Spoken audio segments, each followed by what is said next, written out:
Star Trek 57, M23, take 2.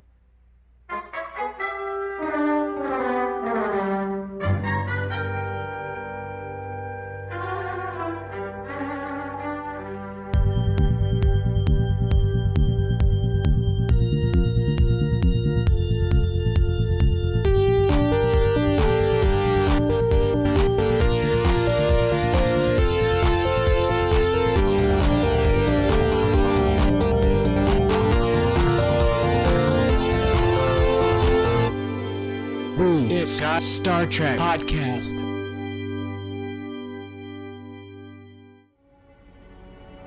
After they died, it felt like every time I closed my eyes, I'd see it.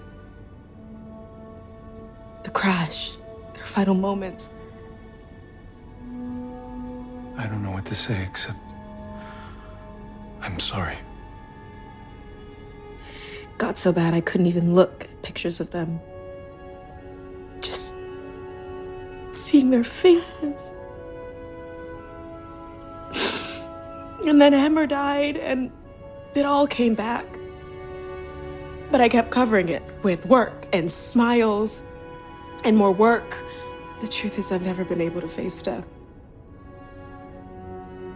Everyone has some way of dealing with it and moving on, but I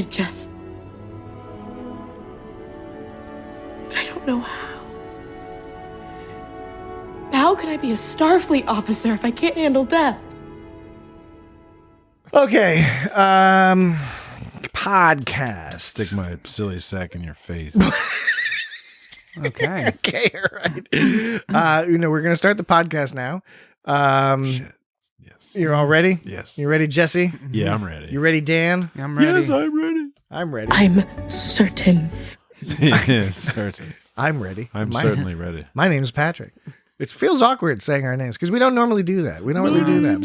But, we follow most of the rules in the podcasting book, on the podcasting checklist. Most of them. We bend them a bit. We bend some of them. You gotta put some flavors in there. But I like to chew a bit. But we don't podcast. Chew?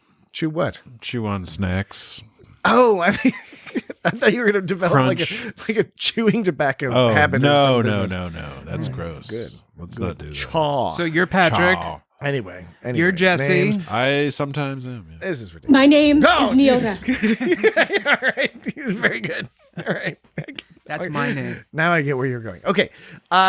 So, I'm we got our name names. is not Neota. We got our names. Neota. Podcasting checklist is names of hosts. Nobody cares. Name of the podcast. For some reason, it's on the checklist. What people do care about. 196. Yes, they do care to, even though people have clicked on this and presumably have read the title of the podcast and the episode we're covering, people do nevertheless like us to state clearly that they are indeed listening to the It's Got Star Trek podcast.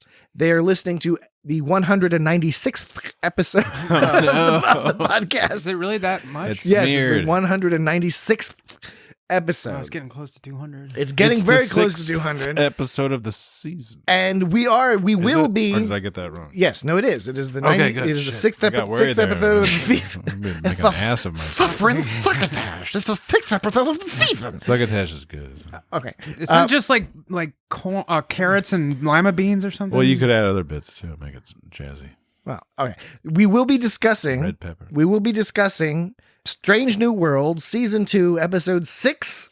Lost in Translation. Mm-hmm. Not the 2003 movie No. starring Bill Murray and Scarlett Johansson. Yeah, it was kind of a bummer, wasn't it? It was a good movie, but I mean, you could argue it was a bummer. You could argue it had, I don't know, sort It of. was like flair one to of it. those movies where Takes place in Tokyo. Where you're watching. I believe it was Tokyo. You're watching it. And you're like, I don't really know what this movie's about, but Yeah. like that was That kind of was like kind of my deal, that set yeah. it. That set it. What set it apart? But it's not that we're not discussing that movie. No.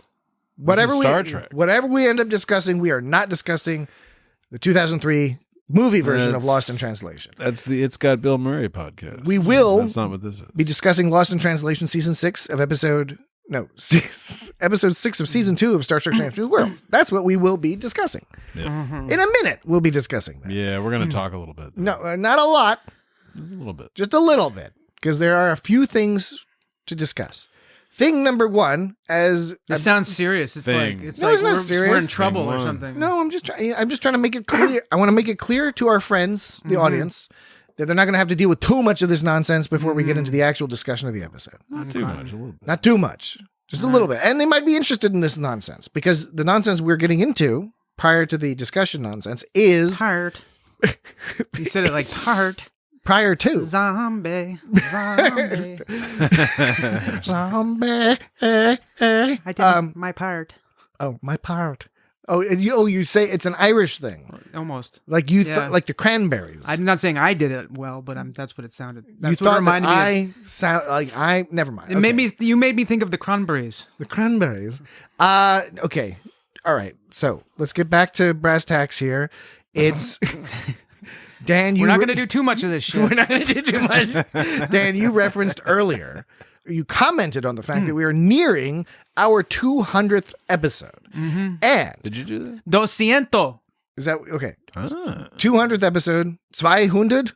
That's in German. Since you did Word. Spanish, I don't know if we have any other languages amongst the crew. Jesse, do you know any? Do you know I any don't, languages? Unfortunately. Los Cientros. The 200th episode of It's Got Star Trek is coming up, and we are going to have a special little fun time extravaganza on that show, where we will, I don't know, we'll do something fun, but among the fun things we're... Dan, what's 200 in Klingon? Mock talk. He's just making that up, and people in our audience will know. Moo. Tulim, pu, tulam, pu. But on that 200th episode, no doubt we will be able to do fun things like have Dan talk like Picard and Rascals, What? and I can talk like the 60s gross producer talking about boobs and things like that. Boobs. We'll have fun doing stuff like that. But, Boobs and worms. but When we talk about boobs and worms. you're my number one Dan. What we want to do, see, Dan and I flipped it up a little bit. We there. did it. Yeah, because you're not getting the real stuff until episode 200. Yeah. But, Holding out. but the reason we're making a point here is coming up, leading up to that special episode, we are soliciting from our Very special audience episode. comments, questions. And your blood. Oh, yeah. You needn't send in your blood. You can record stuff and send it. But yes, okay. First off, I'm jumping in. you may send an email. If you would like to send us an email, we will read that email online on the air. We'll read that email. If your email's your thing, we're cool with that. Send us an email at feedback@itsgotstartrek.com. However, Feedback. it would be awesome if you would join the very many co-members of your audience who have already sent in an audio message. And we would love to have you record some audio messages, again, with questions, comments, whatever you have for us. You just want to celebrate 200 episodes of It's Got Star Trek. You want to critique us, whatever you want to do.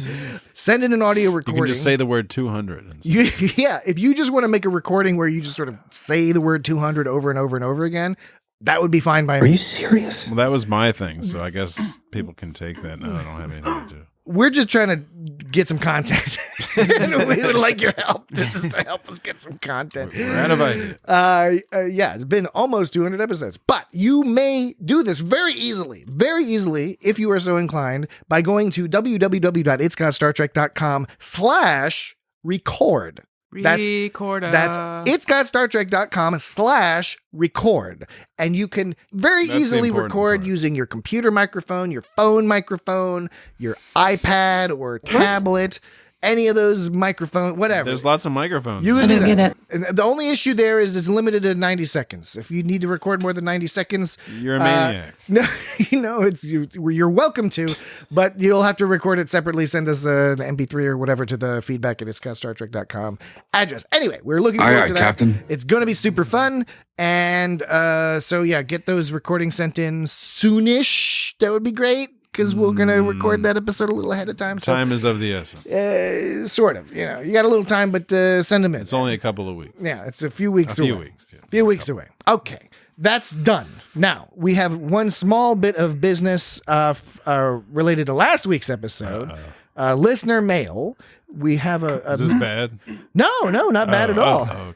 I think he's going to read the one that I actually was going I to was read getting too. worried. Were you going to read this one? Did you get this I don't in? know, but you go ahead. Well, this is the one from Joseph J. Shorter the Yeah, fourth. that's the one I was gonna read, but Oh, you should read it. Well, you can read it if you want. No, you read it. Okay, Dan literally just took his phone and like threw it aside. He's Yeah. like, "Fuck, I'm not reading this." No. All right. I was just bringing it up to confirm that we both wanted to remark on Both it. keen Yeah. on this email. Okay, so yes, we got this great email from Joe Shorter, who said, "Gentlemen, to me it was clear," and this is again. For context, this is in reference to last week's episode of Star Trek Strange New Worlds, Charades, in which Spock temporarily becomes human and has to go through a Vulcan engagement ceremony with hilarious and touching results. Joe Shorter says, "Gentlemen, to me it was clear that the Vulcan ceremony was based on another vital human tradition, Festivus. The carrying of the teapot is clearly a feat of strength, while the aggressive, passive-aggressive attacks were the airing of grievances. That's pretty dead on. These are things from a show you may or may not have watched, Seinfeld. Oh, I may. Winky face. Yes, we are very familiar with Seinfeld, and indeed very familiar with Festivus, and I think Joe is... I could teach a class on that. Yeah, Jesse could indeed do that. I think Joe is 100% correct. It really does seem like the feats of strength part, and then the airing of grievances. Yeah. I don't remember the other components. Wasn't there like a Festivus pole or something? Yeah, there was some Yeah, kind there of was- poll. And I forget if there were other ceremonial stuff, but yeah, no, thanks, Joe, for sending that in. I think that's good. Joe goes on to say that he says, love the podcast. You guys are usually my first listen every week. Cool. I appreciate hearing fellow Gen Xers nerd out in many ways that have me nodding along. And yes, Dan, I caught your reference to Last Caress last week. That gave me a good chuckle. Yeah, by the Misfits yeah. with Jesse. I don't know if you remember that. I remember that because I was listening to it recently. Didn't you? I was listening to the podcast. Didn't you comment that you're like that? That's a line that very few people will reference. I think you even stated that was a reference few people would get. Yeah, Somebody it's not like got it's it. that. I mean, look, I'm just, I don't know. I can't. I mean, Well, Joe got it. Joe got it for sure. I mean, I'm Right saying, on, Joe. It's really difficult for me not to say Joe Mama. Good on you, Joe. Good on I you. mean, I just, I did it anyway in a meta sense. Your mother. Yes. Okay. Well, thank you, Joe. Thank you for the kind comments. We appreciate that. Jesse's probably firmly a Gen Xer. Dan and I might be Zennials. Is that what they call us now? I thought I was a I don't know. Zennial. You might be a Zennial. I don't know. I don't know. I don't Whatever. remember what the years are, but we're in there. My sisters Yeah. are definitely Gen Xers. They're older than Yeah. me, but we're on that weird cusp. That Somewhere cusp. in the middle there. I always thought of myself as Gen X, but I really don't know. Because, the same thing. Everyone's like, we don't know what we are. or The whatever. issue with humanity, one of the issues with in 50 humanity, years, somebody will come up with a better way of. is we have an analyzing obsession with categorization. something. Yeah. And the categories are, even if well-intentioned and well thought out, inevitably somewhat arbitrary. Yeah. So to that end, we cannot definitively claim adherence to Like, a particular rubric the line- of Right. generational categorization. But the line between a little the hairy. line between human The line must be drawn here, but no further. the line between human and Vulcan, you could say, is a bit arbitrary too, although it's much more defined. Yeah. But ultimately, everything is just arbitrary. Well, and isn't we it? discussed, and it turns out a number of other podcasts, I think they mentioned on Sci-Fi Redmond and a It's couple like other the difference between a podcasts. dolphin and a worm is still arbitrary. The last week there was a lot of discussion about how there's the whole plot line revolved around Spock, who is ostensibly a multi-racial person being turned into one race, and there's the other. It wasn't just us who touched on the potential problems with that, the problematic nature with that. But regardless, okay. Yeah, but So, thank you, thank you, Joe. Thank you, Joe. And That was good, awesome. good catch on that reference. I really thought no one would get that, but I was Good. All totally right. mistaken. So now that we have concluded the It's new business. email, yes, we've concluded old business. We can move on to new business. The new business. Kirk again. Yeah. Kirk's back. That's actually the first thing I thought when I saw it. I was like, "Oh, Patrick." This is the real Kirk. Haven't you made the same? Didn't you have some of the same fear? Is it just me? No. It's not just you. Okay. I didn't mean to be You're like, exclusionary. oh, Patrick. No, I actually agreed with your assessment that we don't need to like linger on Kirk too long. And But you were the one who brought up, and honestly, I hadn't. We've only seen like alternate Kirk I- so far. This is the first real Kirk. I hadn't. Oh yeah. Well, that's a first good real point. Kirk I in mean, person. In the person, yeah. in person, yes. But I He hadn't was on actually. La'an's pad. I hadn't. I hadn't actually. Pad tie. I hadn't They're ac- gonna have some pad tie I hadn't. puns in the future. I hadn't actually thought about it until you brought it up last week, and I was like, you know what? He's right. Because yeah, we only. But About there the was. Kirk stuff. No, I but- didn't bring but it. It there- was a few weeks ago. but it was so- tomorrow and tomorrow and tomorrow. Okay, a few weeks ago. Yeah. In whatever time zone, 3 time world episodes ago. line we were on. The thing about this episode with Kirk is it reminded me of the fact that Kirk is important in the sense that it's like Spock and Uhura and Kirk all meeting up and stuff. Now, is that just fan service, or do you think it's really relevant? So Just that, like, yeah, but I do agree that we don't need to hear this story, but it's hard to sort of ignore that fact. And this episode kind of like bookended it with a nice reasoning, at least, for why Kirk was there. And I want to clarify a point, because even during tomorrow,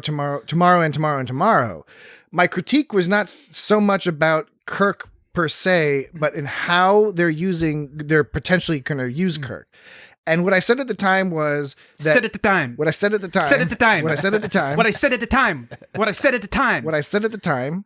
You will always be mine. What I said at the time. What I said at the time was that I was worried about them overusing Kirk. However, in Tomorrow, they used him well. In Quality of Mercy, they used him well. And I said, they could use him 100 more times. As long as they keep using him well, I'm not going to get so annoyed, but I'm a little nervous because it's like, this is supposed to be strange new worlds as opposed to like regular old characters. Right. And I'm trying to decide if like I haven't seen Pike enough, but I'm trying to think of like how often did we see Picard? We associate with seeing Picard all the time, but there are a lot of episodes where Picard wasn't that present.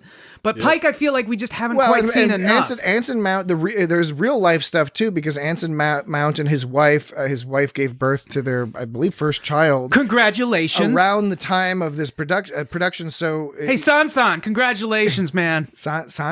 That's what we call each other. Well, that's what I call him. That's what you What call the hell is Anson this? Mount. He calls me Don. But your name is Dan. Yeah, but he pronounces it. Is it sort of he has a childish prononciation of your name? No, because it's a term of endearment. Because I call him San, he calls me Don. And these are terms of endearment. Instead of We're buds. You don't understand because you're not. Because I'm not buds with anybody. Because you're. Because I have no buds. Me and San have a thing going on. Okay. That's all I'm saying. You've got a thing going on. Yeah. Why wouldn't you call him like Mountie? A very platonic thing. Mountain. Mountie. There was a pro wrestler called the Mountie. Okay. Anyway, Canadian. Kirk. Okay, the business with Kirk. We're getting getting far away from the point here. I think there's 2 points. We're going on the alternate 2 timeline. points. I am and continue. My critique stands, which is it's a suspended critique. It is not yet applied because Will it be retroactively applied? no, not necessarily because. Like the study of like, gambling wins and losses is kind of like, see, I told you it's going to be like that. But like these episodes where they've used Kirk, they have used him well. I think the critique still stands that you are taking some attention away from the characters on this show, and leaning a little bit heavily on some older characters. I think it's a legitimate criticism. This episode, though, I think it finally clicked in my head what they were doing. Tomorrow. I don't know. I might have mentioned this, but I'm convinced of it. What they're doing here, which is one by one, they are giving all these characters one by one experiences with one or another version of James T. Kirk, because at a certain point, all of these characters are going to come together and be in a position to recommend Kirk be Pike's successor. Pike is going to be into it. Uhura is going to be into it and want to serve with him. La'an is going to be into it. Spock, of course, we have the beginning of their, they meet for the first time here, and Chief O'Brien. What about him? Chief O'Brien, I do not think is relevant. I don't think he's alive at least directly yet. relevant to this this story. But that's what I think they're doing. They're setting up this idea where they're creating a retroactive justification for Kirk Retroactive being the justification. the youngest captain in the history of Starfleet or whatever. Retroactive when that happens. justification. Yes. Gonna get you in outer space. All right, this is a new segment. A new segment called Retroactive Justification. Gonna get you in outer space. Retroactive justification. So I believe that's what they're doing. Now, I dig that. I dug that they were adding to his character here. I agree with you, Dan. They used him for a purpose. And for me, it worked. It continued to work. That being said, just like with tomorrow, I get a little nervous about how many times more are we going to see? Or is he going to have an adventure with number one? Is he going to have, is he going to have an adventure with all these different people? Right. So they keep having an excuse to bring him back. I don't know. I wonder if part of it is just like what they think will get them better ratings in season 2. It's like everyone loves Kirk, or I wonder if there's any of that going into it. And I'm not saying that anyone in particular is pushing for that or anybody. I'm just saying sometimes there are sort of like higher up reasons why people do things, but there was enough popularity surrounding like the first seasons of Strange New but Worlds, this is why this point is important. My understanding is season 2 was largely written and even filmed before they got any input from season 1. So in other words, they had a 2-season order. They got started on season 2 pretty quickly. I think they were happy with what they had, but they had not yet started airing season 1 episodes, at least at the beginning of season 2. So they were producing it continuing to produce the show in somewhat of a vacuum. That is an interesting, important point. The producers have mentioned, for example, that they didn't realize how popular certain characters would end up being, like Hemmer, for example. Yeah. And Ortegas, I think, has probably turned out to be a more popular character than the producers realized because she's very underused. I mean, she's pretty awesome. We got to see a little bit of Ortegas this season in that one particular episode with the eating your brains with the lotus leaves. Oh yeah, that was what it was called. Eating your brains with lotus Among leaves. the Lotus Eaters. Yes, eating your brains with lotus leaves. That's lotus homeric, leaves. thanks. But that wasn't like an Ortegas episode in the same way that this was an Uhura episode. Right. Or Tomorrow was a La'an episode. Do you think we're going to get to see like on Noonien Singh? Gary Mitchell? Gary Mitchell. Wow, that's an old cut. Yeah. Gary Mitchell. Why am I forgetting the old line? Oh yeah, I'm not joking, Lee. I'm not joking, Lee. Not joking, Lee. Oh, we need to get that recording. Oh yeah, that's one's important. That's right. That's one of those old waves I have on my computer Old somewhere. waves. I got to dig out that old Sabotage. wave from back in the day. So speaking of Hammer, this episode did exactly what it did to Uhura, which it just made me sad Hammer was gone. Yeah, I was really bummed. Although they displayed Hammer as a much more jovial, joking kind of like jokey fun dude, and in before He didn't usually come off as that. Yeah, before he always came off as kind of curmudgeonly. Now that's or whatever, curmudgeonly might be the wrong word, but you know what I'm saying, like he was grumpy, blind. cranky, kind of like so. Now, I'm not saying that they're wrong to do that. We didn't get to learn much about Hammer, but it was just interesting that we've never seen that side of Hammer before, being all like, you almost blew up the ship. Just kidding. Right. You know, him doing that thing as she was watching YouTube videos on how to do stuff starring Hammer. He probably had his own. She made her own YouTube videos. Her star tubes. Star tube. You star. Uhura tube. Uhura tube. She's watching the Uhura That tube. sounds a little. Maybe I shouldn't have said that. That's like some Star Trek 5 Uhura, where she's doing the fan dance, like the lead. Oh yeah, Star Trek 5. Yeah, that was weird. Speaking of Star Trek 5, what? Well, we were just speaking about Star Trek 5. Step away from the console. That's not in Star Trek. It's important that you. Yeah. No, I was gonna give a plug over to our old buddies at the Unplanned Trek. Oh, who are right doing, on. their Patreon. We've mentioned it before, but they've got this gag on their Patreon where you give them a little bit of money and you get them their Patreon, and they're analyzing Star Trek 5 1 minute at a time. The podcast not 1 minute at a time. They're That's right. 1 minute of 1 minute at a Star Trek time. 5. Minute at a time. Minute at a time. Yeah. So eventually they're going to get to Uhura doing her little weird fan dance business, singing that song in that, because that They're gonna have movie- to talk about it for that like movie's an hour, or for an extended period of That's time. intense. About be that like- 1 minute. Yeah, Those about guys are just 1 minute. intense. Yeah, they are. They're the premier jam eaters from Tasmania. For real. Unplanned Trek. Oh, by the way, Jammy tears. Down into By If the way- you're really into wearing jammies, you're a jammy tear. go listen. Jammies. As I don't opposed know, to a Jamie. jam eater, Yeah. you're a jammy tier. If you haven't yet, go listen to weird. episode 66 of Unplanned Trek. I'm a jammy tier. in which I guessed and we discuss Right. the Menagerie Part 2. and dude. that was cool. And interestingly enough, involves Captain Pike. Although this episode doesn't involve all that much Captain Pike. No. But he's got some serious hair. Yeah. It's even like more. I think they've got 2 gags. That's why they made him fleet captain. They keep going. He's got fleet captain. Okay. here now. All right. We got multiple things going on here. Yeah, First of I'm all, sorry. no. This is good. This is good. Because there's the 2 gags that they're doing, the running gags on Star Trek Strange New Worlds. Running gag number 1 is they've reverted to TOS style, hilariously inconsistent star dates.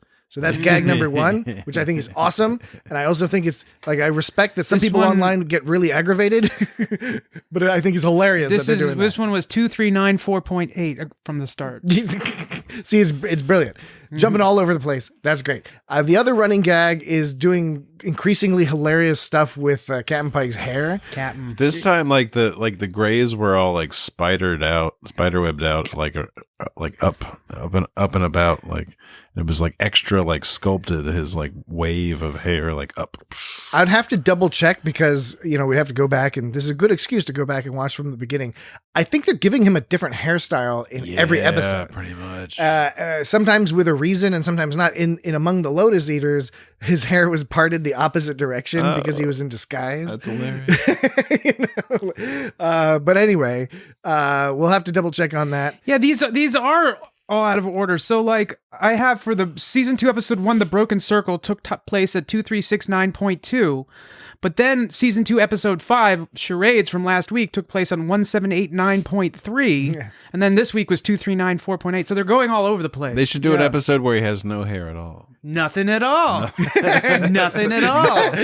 Where he has to shave his head because he's going to go to that planet of what's the bald-headed Star Trek 1, the motion picture people, The Deltons. the Deltons. Yeah, he's going to go to planet Delta. Yeah, Delta something around. Did you ever see that skit where they're all like, Delta, Delta, Delta, can I help you, help you, help you? Was that about the Delta Airlines? I don't know what you're No, it was that sorority skit on SNL. Oh, Doesn't sound very good. Was it good? Was it a good sketch? I It was sort of remember that. it was a classic They did sketch. a few of those. I don't know that one. I know the one with the cheeseburgers. It has Cheeseburger. It could get a hamburger. No hamburger. Cheeseburger. it has someone in it. What are Sorry. you talking It about? probably has a few people. in it. Sorry, I'm trying to find the name of the person. I keep forgetting her name, but she was in SNL. It's not important. Okay. It's not important. All right.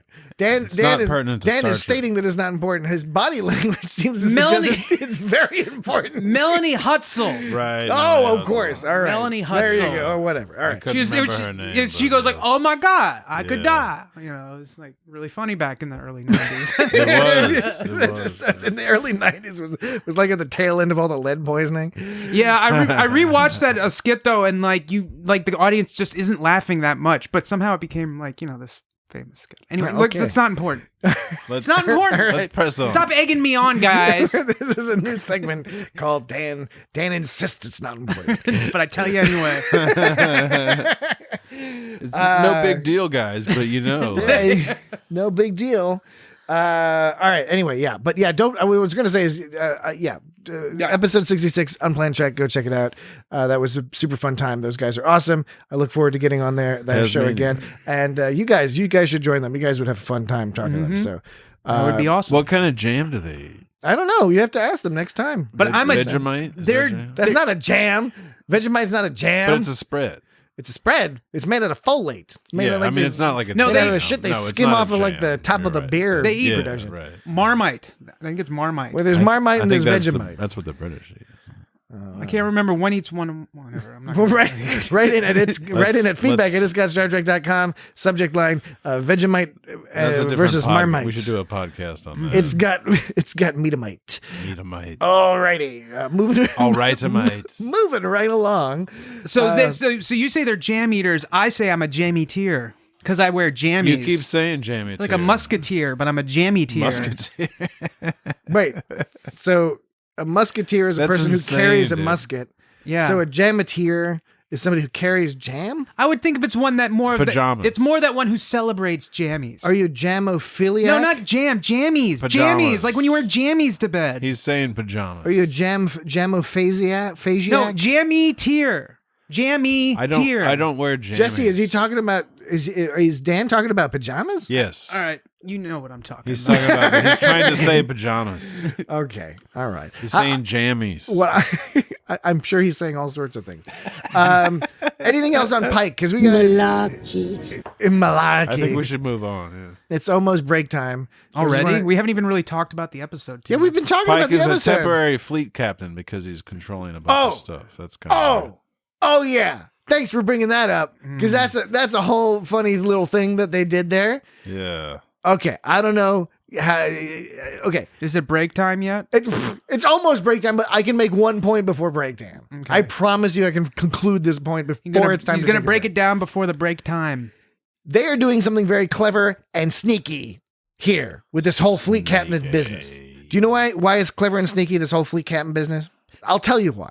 Because in the menagerie, part 1, there's a whole business with Pike goes on in that episode of TOS. It's a 2-part episode of TOS. Right. In that episode, Kirk mentions that he met Pike just after he was promoted to fleet captain. Oh, look at you. And everyone was always like, "Oh, that means he can't meet Pike on Strange New Worlds," because everyone assumed that promoted to fleet captain meant like promoted away from the Enterprise. Right. Fleet captain sounds like a bullshit rank anyway. So Yeah. What they're doing, Isn't that what an admiral what they're is? doing here it's like a commodore or something. is they're being sneaky little bleakies, Yeah. sneaky little friendlies. You could say they're retconning, but not specifically because they didn't they didn't make it works. They didn't It totally specify. works. It was implied what they meant, but it wasn't. It It wasn't works. specified. It totally. It works. Yeah, man. All right. So, point made, concluded, and that takes us right up to our break time. USS Farragut. We're going to have a fun time break. We're going to take a break. Fun time, bro. Fun time break. And when we get back, we will continue. What the fuck are you guys doing? This is ridiculous. Okay. Just All spit right. taste in my mouth. Yeah, but okay. What just happened was Jesse did an inexplicable spit take in the direction of Dan in response to nothing. Yeah. Perhaps a delayed response. I don't know. Regardless, as you can tell, this is a perfect time for us to take a very brief break. And when we return, we will continue our discussion of Star Trek Strange New World Season 2, Episode 6, Lost in Translation. Be right back. No peepees? I don't think so. Not No yet. poopies? Poopies. Okay. All right, we're back. With that, we're back. We took a good break. It was a good one. Good hard break. So this episode is sort of set up like there's going to be some sort of. I mean, You're using a lot of S words. okay. It's called an onomatopoeia. This episode is sort of set up. This episode is sort of set up. Anyway, sorry, I apologize. He's a wordsmith. Yeah, apparently. Yeah. What was that? I can't even remember the point I was making. You got Oh, your yeah. notes. That's on you, man. No, they made a big deal about this whole like station about being a jumping off point. Yeah, right. What the fuck Like it's is- on the frontier or something? I don't know what Patrick's problem is tonight. I'm not gonna go on until he specifies what his problem is. What is his problem? I don't know. It makes it hard to make a point though. Okay, I'm sorry. I was taking a drink. You said station, Oh, and it got me laughing. yeah. It got the danger of having my mouth full of drink, Yeah.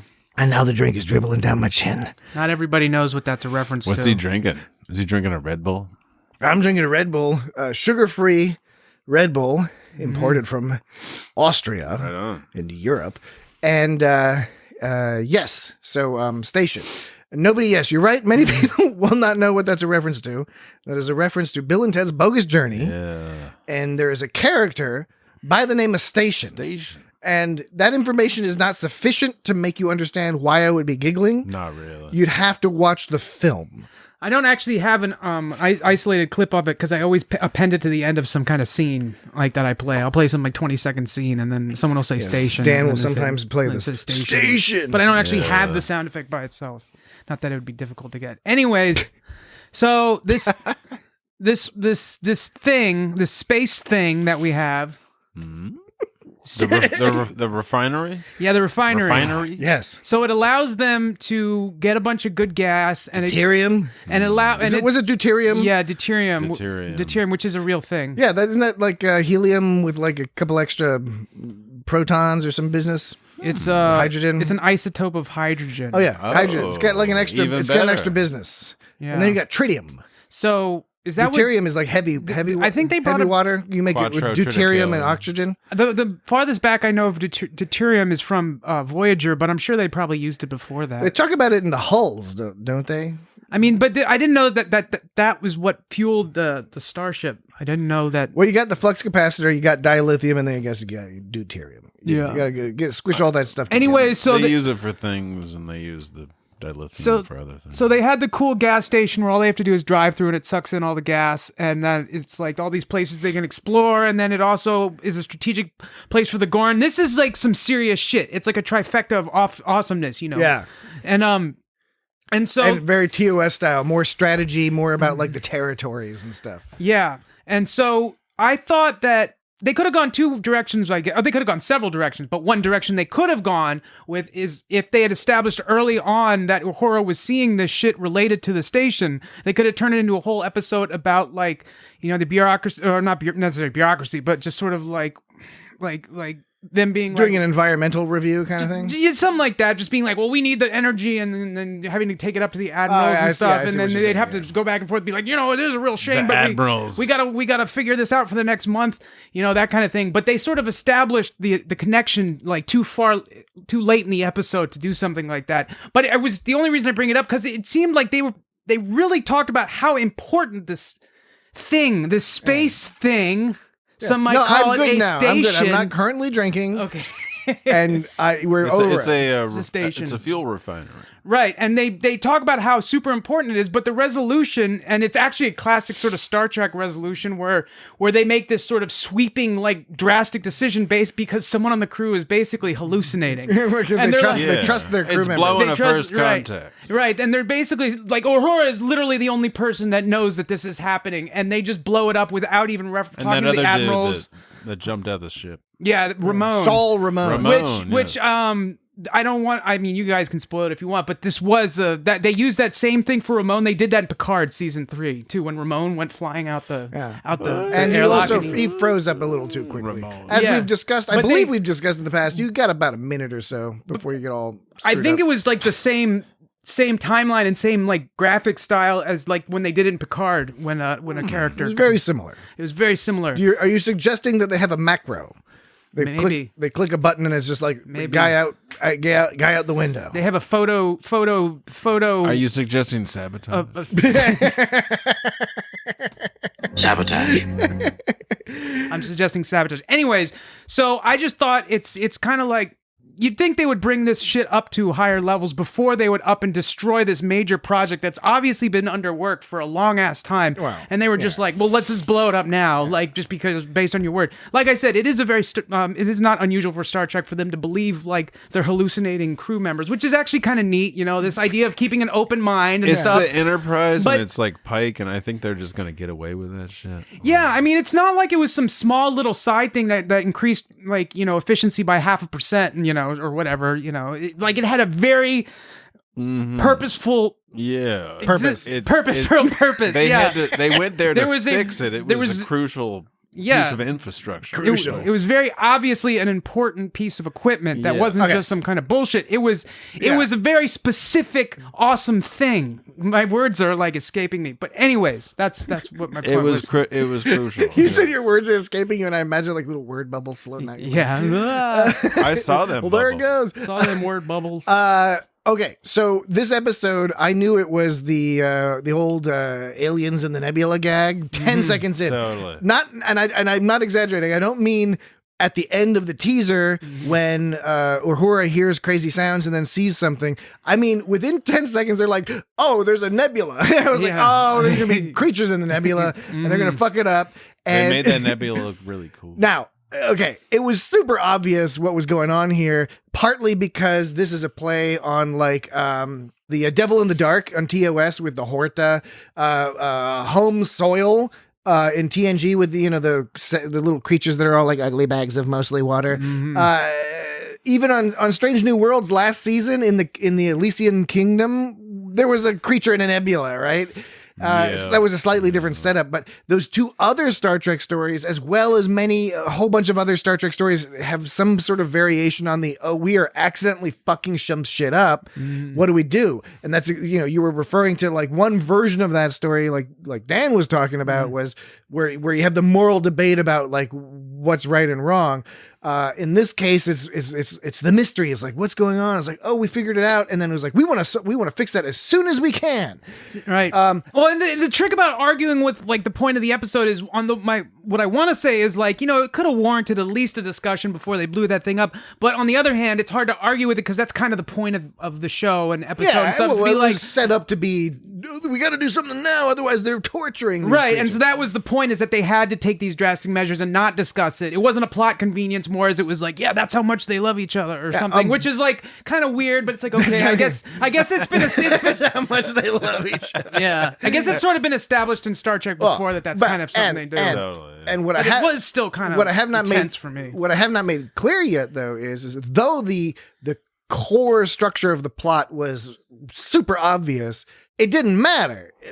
And that's when it doesn't matter. Just you can reuse storylines, you can reuse concepts when you do them awesomely. And Celia Gooding is awesome as Uhura, and the production design was great. Again, I was into the Hemmer zombie. I thought that was like, I think like Hemmer, the character lended himself to being this terrifying zombie. Yeah. All those dreamscape things, like the whole crash shuttle business and stuff, just Totally. it was like intense. Yeah. I don't know. I just can't speak highly enough of Celia Gooding's portrayal of Uhura, because she gets all that, like the assertiveness, but also the insecurity and all that, all this stuff going on in this character's head.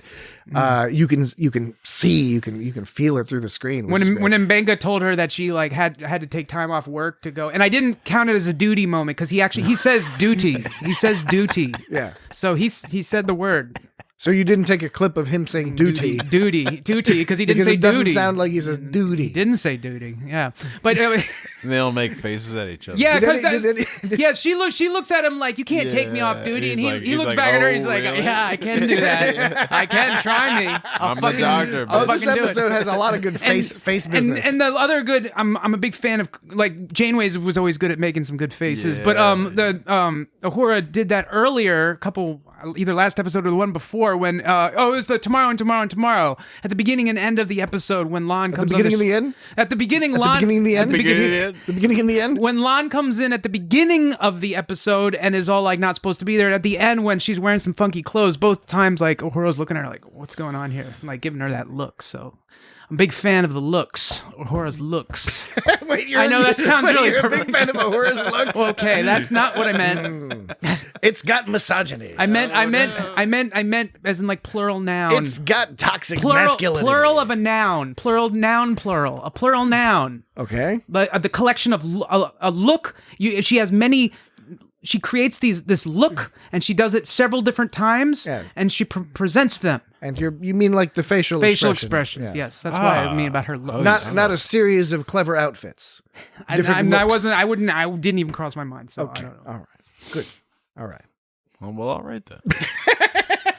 So. No,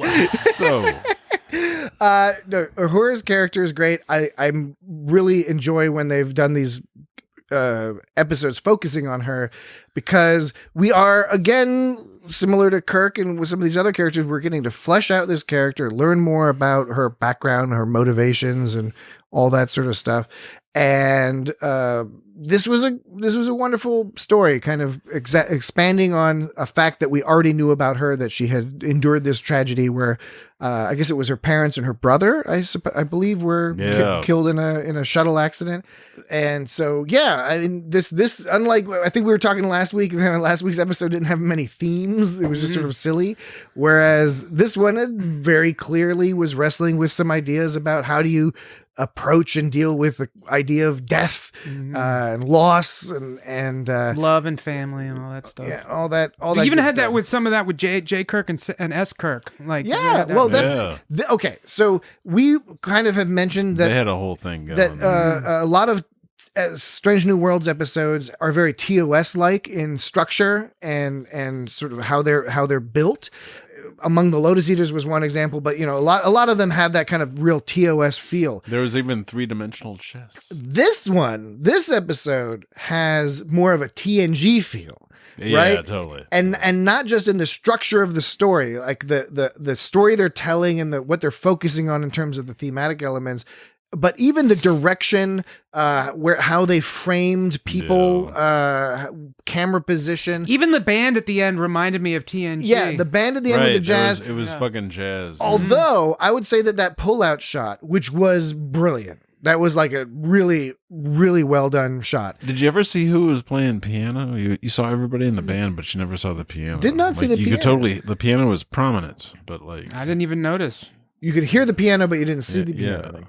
But I felt that was more of a Deep Space Nine thing. I thought that the actual pullout was like they were doing a little bit more fun camera stuff on Deep Space Nine, but the concept of the 10 forward style meeting. Yeah, see, the 10 forward style jam session is more intimate. That one was more like had a big stage and I don't know, something about it seemed like there was more separation between the band and the audience. But like when the 10 forward, there was a lot more people in the old school Enterprise. Right? In the 10 forward episode, like it just felt like they were in a corner of the room, just kind of playing. Jamming together, So I don't know. Right. 10 forward seemed more intimate.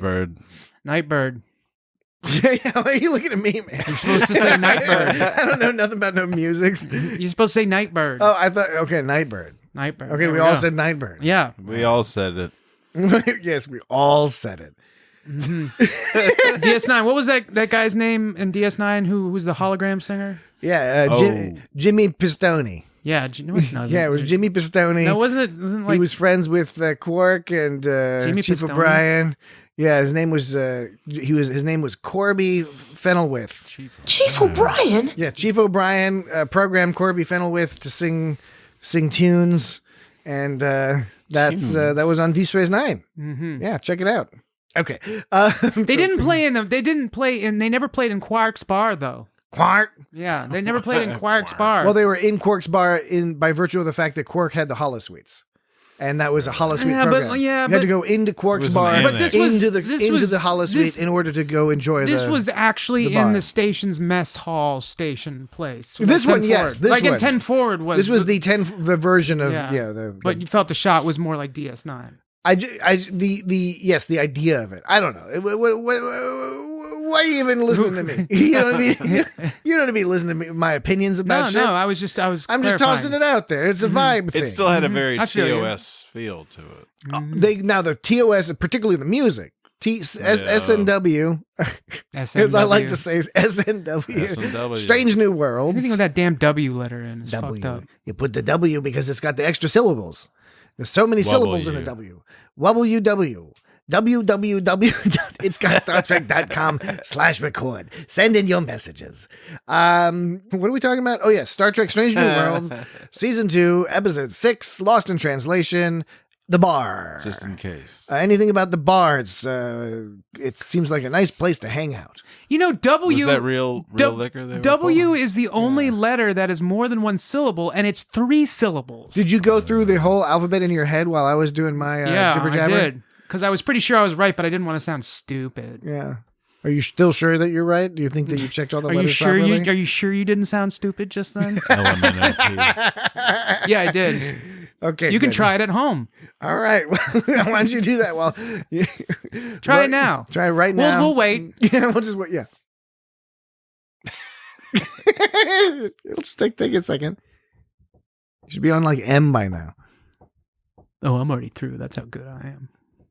All right. Well, not everyone's got a fast brain like you, Dan. Yeah, well, speedy little brain. So, are there any letters that have characters? They're characters. Oh, I write on a computer. Maybe in other languages. They're not letters. They're characters on a computer screen. I didn't do it. If you're asking me, I didn't do it in my brain. I didn't. I was focusing on the comedy performance. I don't say letters. I say characters. I was focusing on the timing, on the comedy timing, the comedic timing, for podcasting purposes. Are we still doing that? What do you mean? The It's Got Star Trek podcast? No, that's comedic timing. I'm always doing that. I think in a sense we were. But now that's concluded as well. Okay. That was some real performance Star Trek.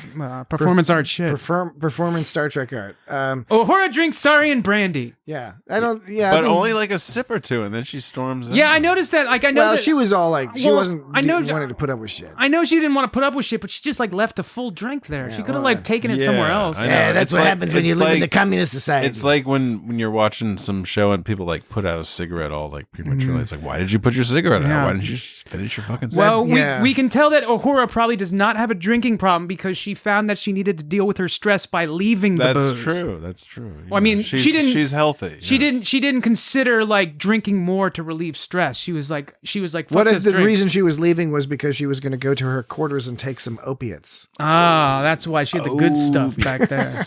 She couldn't wait. No, okay.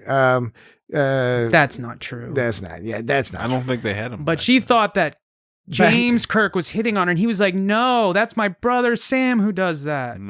Sam. Oh, I was wondering. Oh, yeah, we were talking is that about what Kirk and is Sam. that what he meant, or did when he says to her, He says "Oh, to you know her. my brother Sam." Yeah. I couldn't tell if, like, you seem, Dan, you seem to have interpreted as he was like, "Oh, because since my brother Sam is a sleazebag, you're gonna think I'm a sleazebag." I initially interpreted as, "Oh, my brother Sam told you that I'm a sleazebag." I just kind of Oh, assumed that. I don't know, interesting. but I never had brothers. I grew up Oh. with sisters.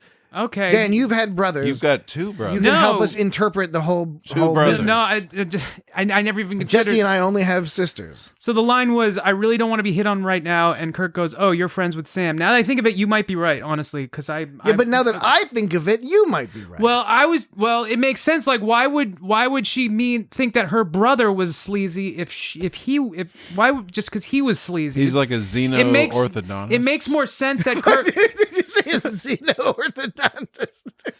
I want a whole Star Trek spin-off now.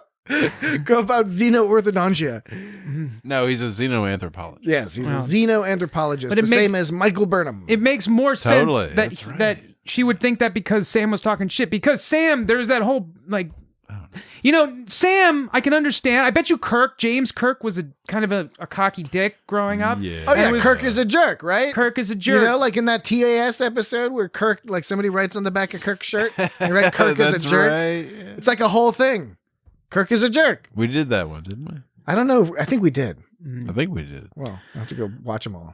But Sam was kind of being like a little weak when he was like, "Why do you have to like try to be so good all the time?" You know? Oh, I was like, yeah. I was no. like, kind of like, come on, I man. know, yeah. It's Kirk like, was right. why James don't you- Kirk was right there. He was like, "What, you getting mad at me?" But James Don't Kirk be such a nerd. But James Kirk was a dick though because he kept being like, "Oh, He's like making fun of astro or xenobiology. yeah, right." Because like xenoanthropology. the fucking What's new and exciting? which is a cool in subject. xenoanthropology? and the fucking cool Everything's new and exciting in xenoanthropology. I know, right? I like that line. It's great. and the cool aliens that like were the whole subject of the episode. And Sam's like, "I'm going to write about those awesome aliens," and James Kirk is like, "Yeah, whatever, Yeah, I loser." know. You know? I know. It's like, Those are you fucking lame. so I'm sure he's a dick, but I just think Sam got mad at him for the wrong reasons. You know, why do you have to be so Yeah, good? You know, right, what was he yeah. supposed to hold himself back? I guess it's because he thinks like he's doing it just to try to show him up or something. The thing is you can watch that, and there's ways to make all that sort of make sense. You have to fill in a lot of storyline that we just haven't seen because we haven't seen them grow up together. We don't know that much about how their relationship is like how it's structured. We're learning a little bit about that now, right? We're getting little bits and pieces, but you sort of have to extrapolate, and you can see that there is some sort of rivalry that's been going on, and that they've chosen different paths in life. Which one is older? We don't know. It's not 100% clear. Because the other dude's actually named after the dad. Which you'd normally think would be the older Right, brother, right. If his father George Kirk was actually super old school. But we all know the younger brother is always the loser. Well, Aren't you the younger brother? Yeah. you're the middle brother. Well, Yeah, you're the Yeah. Jan. that's true. Shit, dude. I'm the Jan. Oh, You're the Jan. That's true. I am the middle brother. Marsha.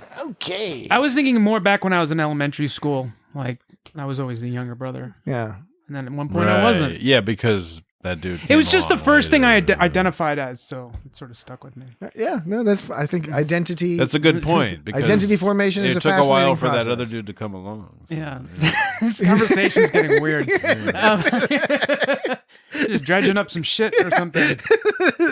The process of identity formation is complex and fascinating, and Perhaps. it is interactive. It is interactive with those people we are in close proximity to, relatives, friends, etc. So we are not privy to the specific details of Kirk and of James and Sam's relationship, but we get our little bits and pieces here. Sam's name is George. His first name is Yes, and that we knew from going back as far as Yeah, TOS. Right. So there was a weird jump in logic, I thought, when S. Kirk was talking to J. Kirk, and they were talking about that alien thing. S. Kirk and J. Kirk. S. Kirk was saying, well, there's a theory. It's a little bit fringe, but hear me Right, out. yeah. That extra-dimensional life forms could actually poke into our space and attach themselves to atoms from our dimension. And Kirk says, meaning they aren't sophisticated life forms capable of speech or even language. I thought that was a weird confused. logical Yeah, jump. I did. I don't know where that jump came from. I agree. It was weird. It seems like they were missing a few lines. Now, here's the thing. Yeah. I was going to ask you because I, as longtime listeners will know, I generally speaking do not put the captions on. No particular problem with captions. Oh, It's I've just got a something- caption it's issue also. It's just something I just don't do. I've got a caption issue. But these guys, particularly Dan, sometimes I didn't Dan- this time. Dan will often have the captions on. I put the captions on the second view through. And I wanted to ask because when I'm watching that episode, I heard the same thing you heard. Mm-hmm. Both of you. Mm-hmm. Both of you appear to have heard the same thing that I have heard, that all three of us heard agree. it. I heard that The Bofa Kirk- heard it too. Both of us. Bofa. Bofa on the sofa. Trifa. Trifa? Is that the 3 version of Bofa? Bofa. Yeah, it doesn't, Trifa? Doesn't really work, does the it? joke doesn't work then. Thrifa. Quarter-da? Quarter. Okay, no, I'm sorry about that. I'm sorry to have sent us Quarter- that direction. Quarter-da. Quasi. Quada. Quadzi. Okay. Name Quadzi. I am Quadzai. I am Quadzai. Sir Quadzai. Where do you come up with this? I don't know, man. I'm sleeping at night, Stream of consciousness. trying not to cry. This is some avant-garde shit. You Okay. sleep at night? Feet? They had feet? Oh my Okay. All right. Kirk, to all of us. To all of us. To all of us here, each and every one, To all of a us. Kirk for each, a Kirk for all. Come Kirk with me. Dude, I'm kirking out over here. Totally. We all heard Kirk say they're not capable of like whatever. Yes. Right? And you're right. That doesn't make any sense whatsoever. So Based I, upon what S. Kirk so- said the sentence so before. It's I- like a weird so- logical so jump. Well, and forget the logical jump. No, I can't. No, you must. You must. I for the- mustn't. for the purpose of this point, you must. I just assumed I was mishearing it, and it was just in the way the Jim Carrey guy pronounced it. Jim Carrey guy. I mean, he is growing on me as Kirk, but it's still, he's still like, I'm Fire Marshal Bill. Yeah. Yeah. Whoa. Way to pull out He's the old super references. skinny. But That's what everyone knows Jim Carrey everybody for. knows Jim Carrey as like, Let me tell you something. Fire Marshal Bill. I assumed that I just misheard it. Mm-hmm. And that's why I was going to ask you. I'm in the process right now of asking you, having watched the captions, does it say that in the captions? Does it say it the I'm way certain.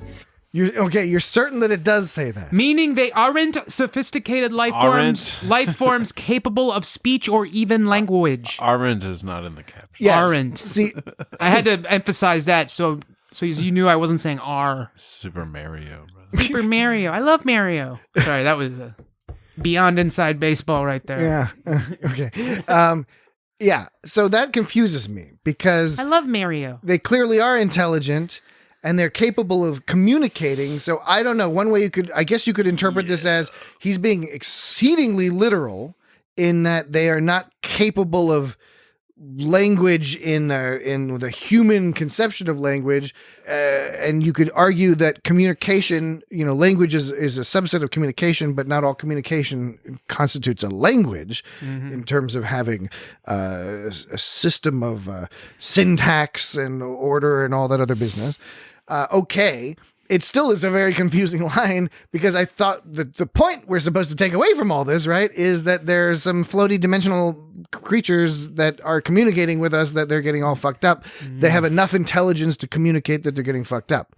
Yeah, and they have enough intelligence to invade your mind to do it. You know, I mean, and be all like, "Blah." That's pretty sophisticated. There's that Discovery storyline where those aliens from outside the galaxy. Yeah. They're all like, "Brah." Yeah, right. I was just thinking about that too. They have to figure out how to communicate. That whole with them. episode was like solving a video game puzzle or something. Yeah, and like the aliens where it's different fart smells. Yeah, depending on the fart smells. Right, different fart smells. Yeah, yeah. That might have been like a Hitchhiker's Guide thing or something, or maybe a John Scalzi. Maybe that's like the android's dream. So there were a good book. There were two questions there. Of course, just two. What I was saying is that was a weird logical jump, and what Patrick is asserting is that even if it wasn't, like, that's just a weird thing to say about a creature, I guess, that can invade your thoughts and do a little shit like that. I found it frustrating and confusing because in an otherwise excellent episode. Because communication is just getting your message across. So what speech or language? I mean, I don't know. That's like a weird sort. Yeah, it's a weird assumption to make. It's a little odd. Yeah, a little odd. It's all a little bit odd. A little bit weird. But what's not odd... They didn't need to have that part. What's not odd is our regular practice, traditional, at least over the last 96 episodes or so, of taking a break. There's a break. Knew that's where this was another going. break. Yeah, it's good. Time for another. It's good for us as hosts. It helps break up our thought process a little bit. If we get down one of our weird little spirals, and folks who've gone back and listened to much older episodes, you will know what we're talking about here, where we could get a little bit, We're going to have real cookies. a little bit. We could just get a little bit, if you know what I mean. A little bit. A little classic. They're It's got making Star real Trek. cookies. We could, but having the break helps us. It also helps the audience because you're having so much fun. I think they get it. No, they don't all get it. Because you need a get little it. break. No, they don't all get it. I'm just saying. I just want to justify that you guys. Not everybody's going to get a break. It's like you want the candy, but you can't have You can't have too much candy. Sometimes you got to take a little break from it the hurts candy. your teeth. Yeah, it's not good for your teeth. Too sweet. So us taking If a someone break is asking lets you reset a your brain a question little right bit. now, you can take your headphones off and answer that question and come back real quick, and you wouldn't miss anything. Are you talking about the audience people? What the hell are you talking about? I guess that's technically true. Okay, but we will be taking a break, and then when we come back from the break, we will conclude our discussion of Star Trek Strange New Worlds Season 2, Episode 6, Lost in Translation. We're going to try. And we will be right back. Okay, are we back? I am called Yellow. Was that all the break? That was all the break you're going to get. Oh. There's no more breaks tonight. James Cook. James Cook. Well, on Noonien sing. James Cook. I'm just playing sound effects over here. Malaki. My name is Neota. That is Malaki. No rhyme nor reason. I used to have a cat named Camille. Okay, so My name is Neota. I again in I don't need a cookie. in true TNG style. Hey, Jesse. Hey, Jesse. Hey, what? I hear the mess is serving real cookies. I know, right? Real cookies. Yeah. We've talked about how this has a sort of a TNG feel to It's it. got quattro triticale. It's got a bit of that. Say what now? Jesse made a reference to quadro triticale Nice, I heard that. from That's how the they Trouble made with the Tribbles. Cookies out of them. And they make the cookies out of it were quattro triticale, or quinto. Big old cookies. The TAS episode, wasn't it like quinto triticale or something? Yeah. That is Malaki. It is a bit malarkey. Well, I'm getting distracted from You got my that own right. point, which was something about this. You know, you like have a problem. No, it's related to this whole TNG business. But yeah, I don't really remember what the point was. I'm sorry, I didn't mean to make you. Let's forget about Let's it. just forget about it. I probably like wrote it down somewhere in in the thing. Oh, I Let's do remember what the something point. different. I remember what the point was. Good. It was I'm that so excited. TNG episodes, a lot of times the A and B or A, B, and C stories, sometimes they were very disconnected. Other times they were more thematically close. And in fact, often they were thematically close, at least across one or two dimensions. And I think that's the case here, which maybe adds a little bit to that TNG flavor because you've got the overall like sci-fi story about blah, blah, blah. And Uhura is ultimately dealing with facing death, facing loss, and getting over the fear that might hold her back as a Starfleet officer. All right. So that's sort of like the main thing going on. But then you've got the whole thing with Pelia pissing off Una, right? Sabotage. She's a space hitter. Sabotage. Do you have? There is a bunch of sabotages in this Sabotage. episode. I don't know if you have all of them. Sabotage. Sabotage. Saboteur. Does Saboteur count? Saboteur. Sabotage. Sabotage. Sabotage. Sabotage. Sabotage. Sabotage. Sabotage. Sabotage. Sabotage. Yeah. Sabotage. Sabotage. Sabotage. Sabotage. Sabotage. Sabotage. Sabotage. Sabotage. Sabotage. Sabotage. Sabotage. Sabotage. Sabotage. Sabotage. Sabotage. Sabotage. Saboteur. How long until I'm sabotaging Sabotage. the ship? Sabotage. All right, that's How long ridiculous. until I'm sabotaging the ship? Completely absurd. Sabotage. Completely absurd. Sabotage. Sabotage. Sabotage. Yeah, it's Is that copyright infringement? no, it's good. Sabotage. Sabotage. I hope not, because then you know what we'd be doing to our podcast? Yes. Sabotage. Okay. The long and the short of my Ooh, point. I was like really tense until we got to do that. Yeah, I was like, yeah. oh, I we're was going like, to. "Mhm, We can't gotta talk get about it this out. episode without Gotta saying get it sabotage. out. Gonna do it. Sabotage. They We're must going to have pull out all the sabotage stops. seriously. They must have been aware of that going Yeah, into they've this been episode. saying no, not just going into this episode. I've Right. noticed Star Trek has been using the word sabotage a lot. Yeah, they have lately. been. Picard was using it was in that series as well. Okay, Okay. my point. It's like more people are paying attention to the animated series. That too, Yeah. which is important. You see a lot of the. It's good The stuff. last piece of sabotage. Sabotage. Sabotage. The planet is a natural trap, but that's not enough. You suggest sabotage, Captain? Suppose it camouflaged itself. No, that's Camouflage. Suppose it camouflaged itself. Camouflage. Suppose it camouflaged Sabotage. itself. Sabotage. Suppose it camouflaged itself. Camouflage. Oh my God. Camel massage. Okay. Subterfuge. Subterfuge. I have that labeled sabotage. Anyway, In parentheses, I have subterfuge, then in parentheses it says sabotage. Subterfuge. Suppose it camouflaged itself. frozen. Subterfuge. You're too Sabotage. much, dude. Okay. The themes of the various plots, because there was also the it's a small plot, but the Spock and Chapel plot, which is mostly just that chess scene. Also about family and a form of it, right? A relationship building, right? And having to deal with those things. I really liked a lot of the writing in this episode I thought overall was really good, but I really liked the little fun little bits, like when Spock was like, your move.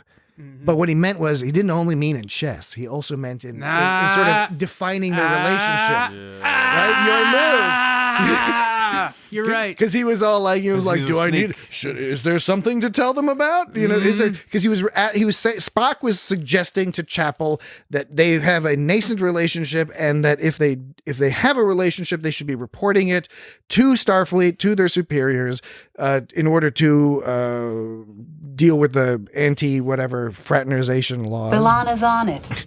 No, she's not.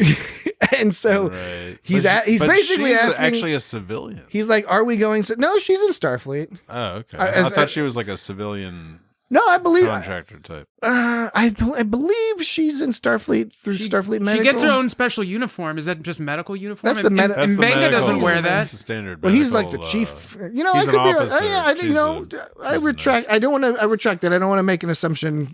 I mean, I'm making an assumption, and it could be an incorrect assumption. I don't know if it's been stated outright what Chapel's deal is.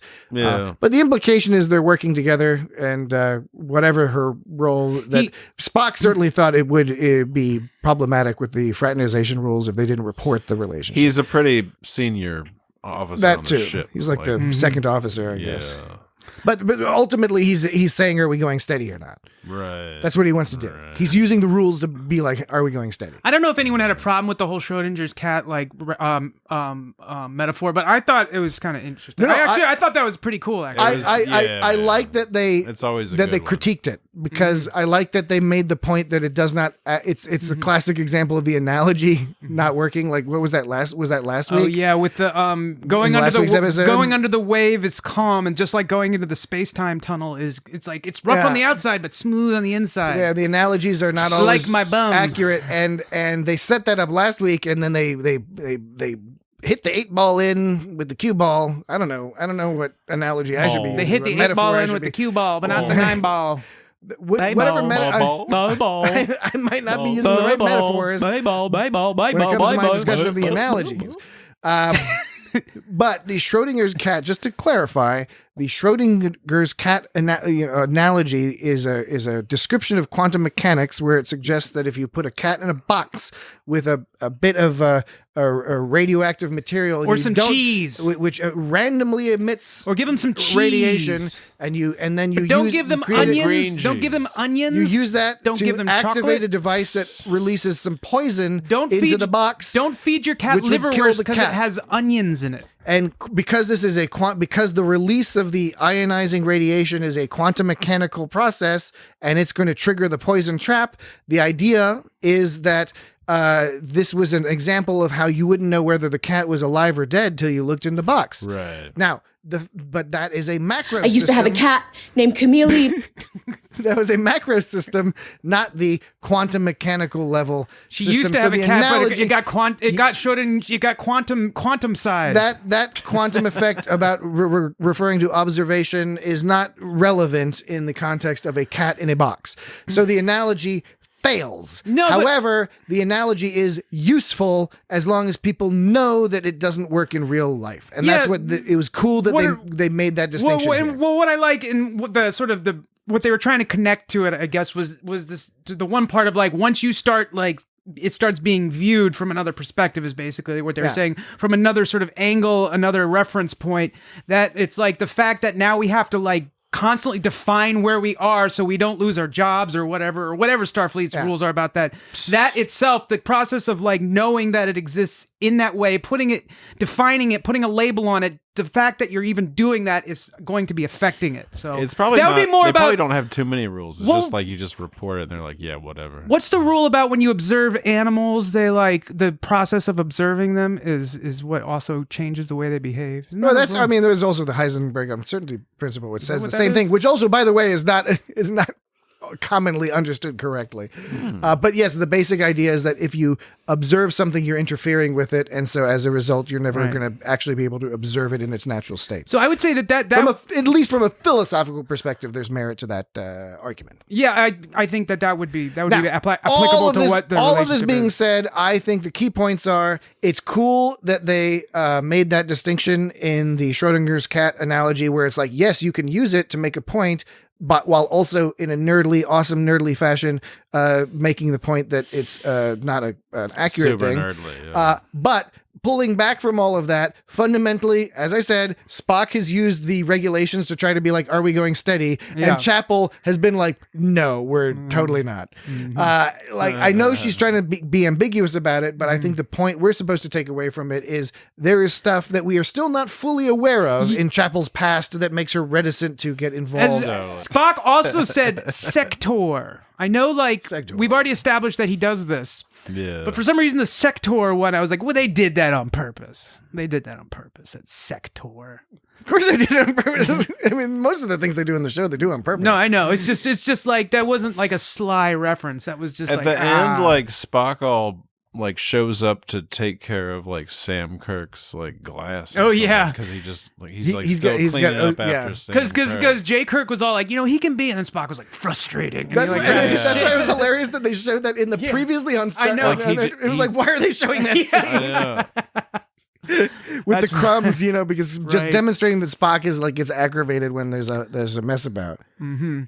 Una has Una accused Paley of being a space hippie. Yeah. That was funny. So They did that on purpose too, don't you think, Dan? I meant that they weren't being like Sector, haha, you didn't get it. They were like, we doing that on purpose, as opposed to like just making a joke and being like, ha, I made a joke on purpose. You know what I'm saying? I know what you're saying. I'm not making any jokes. I just also thought it was a very interesting point that Pelia was making. I kind of read ahead when I was at the beginning. Read ahead? It was a little bit awkwardly ahead? constructed because the Pelia and Uhura and Pelia and Una had the same thing going on. Right, like when Pelia is talking to Uhura and is like, "Why have you never talked to me before?" Right. Uhura's all like, "Oh, I'm sorry, I thought I had." I immediately there assumed, I was like, oh, Pelia's about to make the point. It's because I'm the replacement of your close friend. You've just been watching a video of this dude. They set it up to be a conversation that Pelia would be having with Uhura. But for whatever reason, then they partway through the episode, then they shift that whole thematic conversation over to her and Una. Right, and it still works. It's just a little perplexing as to sort of why it happened like in the middle of the episode. They kind of set it up for Uhura. It's a little bit jarring. And it applies to both of them. It applies to almost everybody, but Uhura had the closest relationship with Hemmer. Well, there's also the scenario of Una is the younger but higher ranking one, and Pelia is the older but lower ranking one. So Pelia's gonna like act. The classic, just sort of like, oh, I've been around. So there's some insecurity on Una's part. Well, I wouldn't necessarily call it insecurity, but just sort of readiness and awareness of the fact that, like, if she, I can't let her walk over me. Yeah, when Una pointed out to Pelia, like, why aren't you higher? Yeah, you could tell that they like pissed her off. Yeah, or at least she was like, and she had been her teacher at the academy. Yeah, and I like that. That was clever.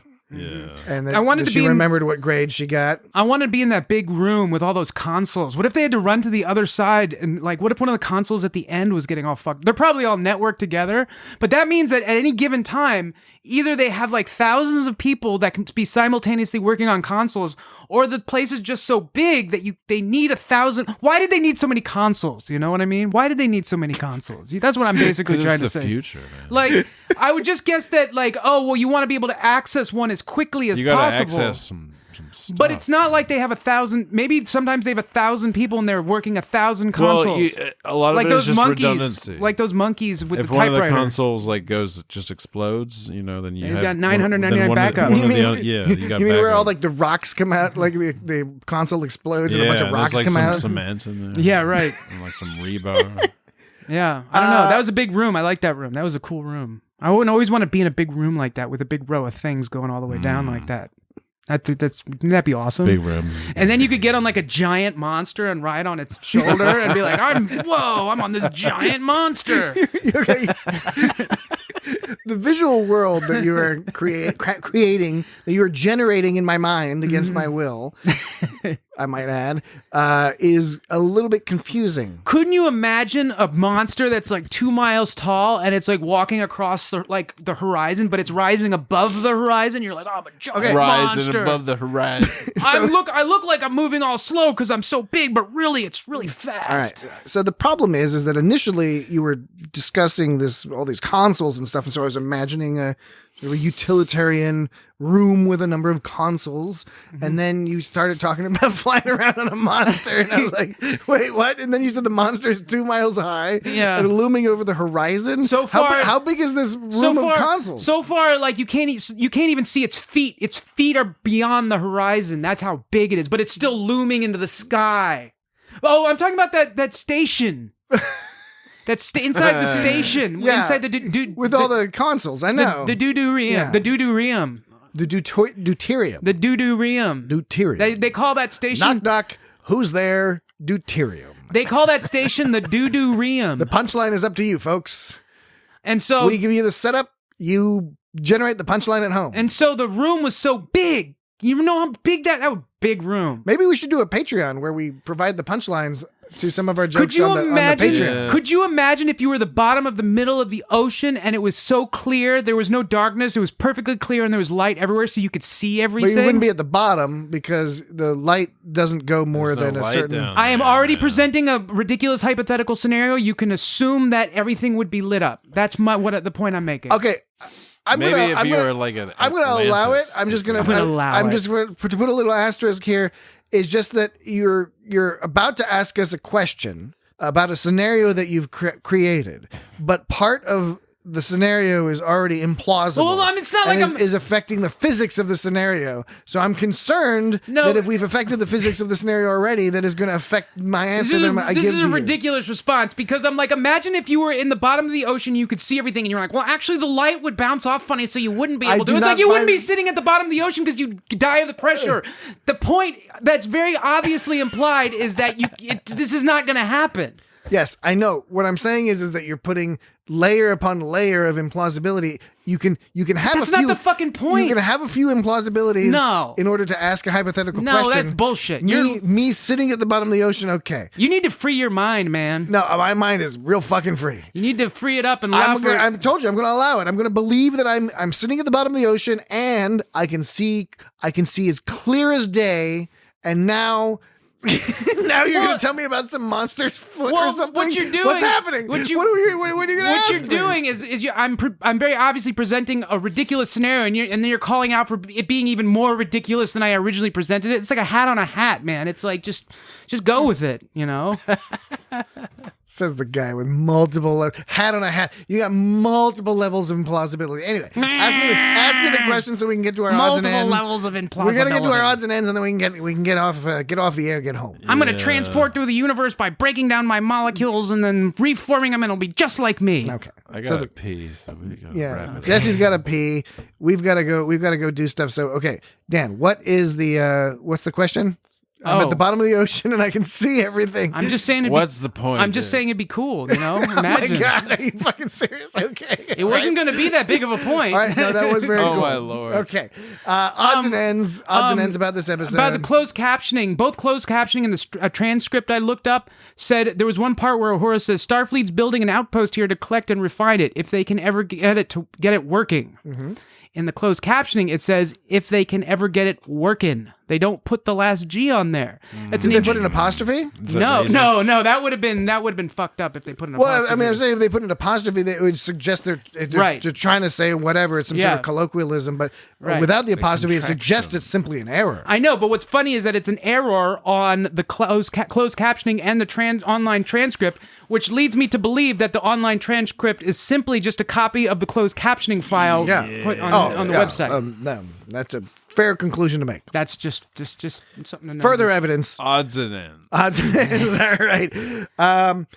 I hinted at it before. Paul Wesley, his Kirk. It's I'm not a huge fan of his Kirk. He's growing on me. He's getting Kirk. Once again, it's tricky because he can't be like like William Shatner. Like that's not going to work. Right. I agree 100%. But at the same time, I do know what you're saying. I'm not 100% connecting with him as Kirk, but I like the character. I like his acting. I like how he interacts with other characters, and in this case, primarily with Uhura. I thought it was all very good. So that's good. I like also that they continue to show that Kirk is better than Spock at chess, which that goes back to TOS and is the opposite, I think, of what many people would assume. It's sort of like how there's that stereotype of Kirk sleeping with all the alien women when he really didn't do it that often. Right. The stereotype of Spock always winning at chess is out there when Kirk frequently would, in fact, pretty much always would beat Spock. And this was another example on Strange New Worlds where they, just like they did in Tomorrow, they referenced Kirk's superior chess playing ability. they did the thing in this episode where she's all watching the video of Hemmer. He's like, let's start with dialing down the gain on the subspace antenna or else you'll burn out the receiver. And then she's like, burn out the receiver. And she has that eureka moment. Like that's a common trope they use in various shows and movies where it's like something seemingly unrelated, but they pick out a little substring of that whole character array. I mean, when I've employed that strategy, it's just because I wasn't really paying attention to what the person was telling me, so I just repeat the last thing I heard them say. Right. Well, I think this was implied that it was somehow connected. It was implied that it was somehow connected. Somehow connected. Yeah, it was implied that it was somehow connected. Yeah, I know what you're doing. I love math. Yeah, I know what you're doing. I love math. So, so they did that thing. I like when Spock was all like, Spock was all like, I love math. And Kirk was like, I do too. I don't even remember that. Oh, it was, okay. This goes to that pullback scene where Uhura and Kirk or James T. Kirk are hanging out at the table. Sam comes over and they have the whole like hilarious thing with Sam Sam was fishing for compliments, where Kirk was all, Sam was like, I'm really proud of you, for real. And Kirk is like, that's great. And then they do that whole like looking, like doing the goofy faces. Yeah. Because Sam was like, you're going to say you're proud of me for being on the Enterprise? Anyway. And they do all that. And then Spock, of course, shows up and complains about Sam, Kirk. And Kirk says, hey, why don't you join us? Uhura's like, yeah. And it is, of course, makes perfect sense that Uhura, the person who is good at communicating and getting people to communicate, is the one that would introduce these two to each other. They start chatting, and Uhura says something about, I'm not entirely sure what she's referencing, but she says something about like the math of it all is still blows my mind or whatever. And then Spock is like, I like math. I don't know. And then Kirk says, I do too. And that's the last bit of the conversation. You can hear, you can barely hear it. It's because it's under, the jazz is playing and the camera's pulling back. I didn't hear it with my old man ears. I didn't hear it. Well, you can. There was a ringing. You can turn it all the way up. There was a crew member that was with La'an and Pike, I believe, when they were looking for Ramon. There was a crew member that he had a gun, but he didn't say anything. I think he was in about 2 scenes. I can't remember if he got shot or not, but I was thinking like they didn't pay him to say any lines because it was weird. He was standing there, but he shot the phaser a couple times. Yeah, he was just standing there quiet, all awkwardly. Like I think at one point La'an was like, "Come with me," and he just kind of like nodded all strangely and like so. He was like, "You better not fucking say anything." Yeah, to pay you money. The whole said Uhura has a textbook case of overwork and exhaustion.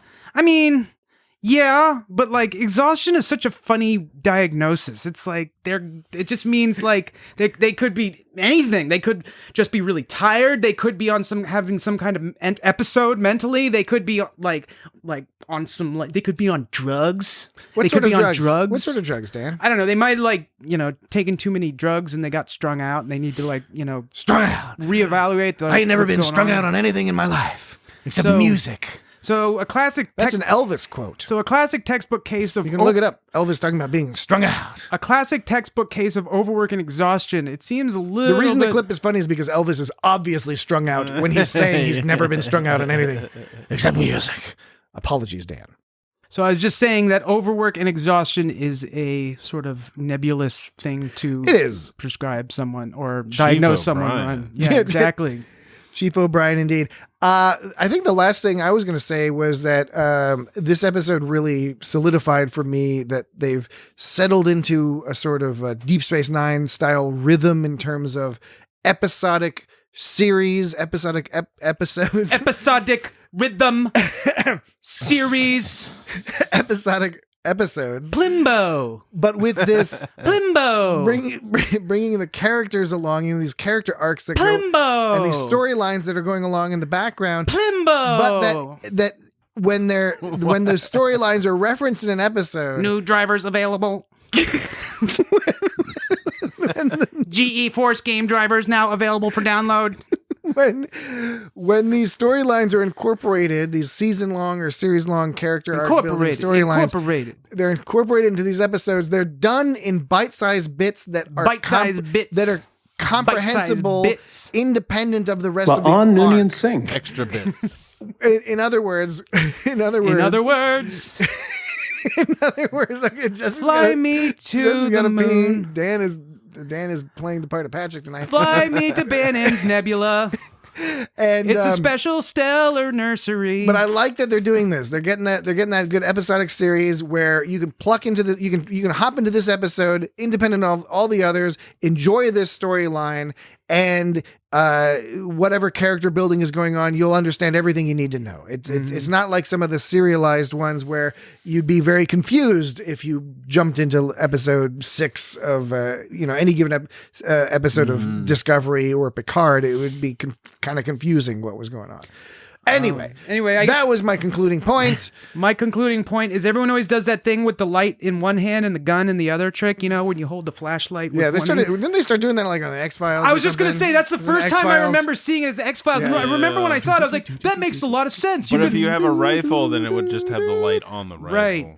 I was thinking that made a lot of sense because I was like, well, yeah, you can light up where you're shooting, but I'm wondering how you can aim with that one arm. I just always feel like my arms would get tired. Guns are heavy. Guns are heavy. Guns are minimum 6-7 pounds, and many of them are going to be more like 11-12 pounds. And you wouldn't get much. I don't know what that is in metric. You wouldn't get much accuracy, I would think. 7 kilograms. Those little guns, like holding one-handed gun. I mean, maybe if you're in a small corridor, it would be okay. I don't know much about shooting handguns, so I don't know. But it seems like 2 hands is the way to go. I would get tired, and I was like, gunfight in the hallways. Maybe I need to work out more because I really think that would be stressful. I would just hold my gun.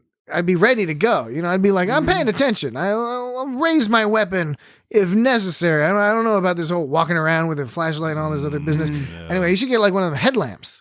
But maybe a phaser isn't that heavy because it could be made of lighter material. Maybe they have a special flashlight holding gun. Yeah, I could buy that, but still.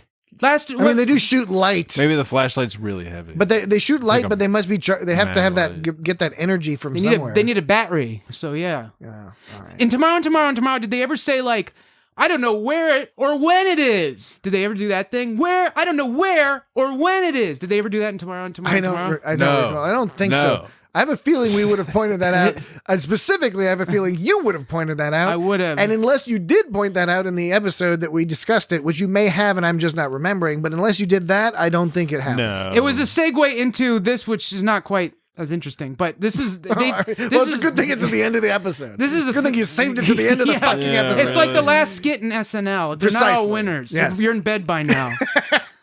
They did this. This is a sort of one of them cliched lines. Someone or something.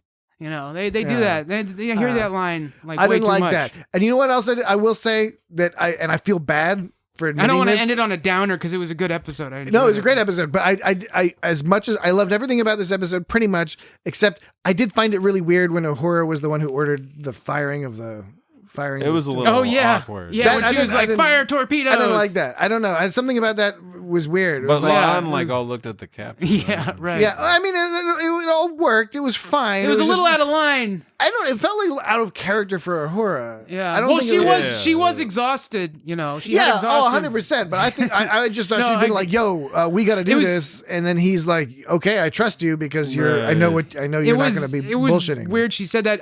When he sat her down at the end, like. They were talking about her needing to being on medical leave, except at the very end, he was like, "Sit down, do some shit." Yeah. Okay, then you need to take a nap. Up until that point, he kept kicking her off the ship, but like now it's established that she's actually does have some serious shit going on. He's like, nope, I need you now. Suddenly, now go to bed. Typical boss. He's got to talk to an admiral. Mm-hmm. Oh, he's pissed about that. Yeah, that's some serious explaining to do. Yeah. All right. That's some serious explaining to do. Yeah. Serious explaining. I think we did a good amount of explaining. We did. Yeah. All right. So that has been the It's Got Star Trek podcast for this week. It certainly has.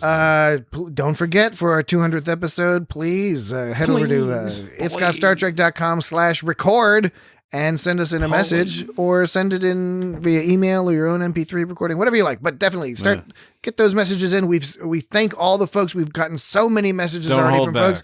But we want to pack that episode full. It'll make our job a lot easier.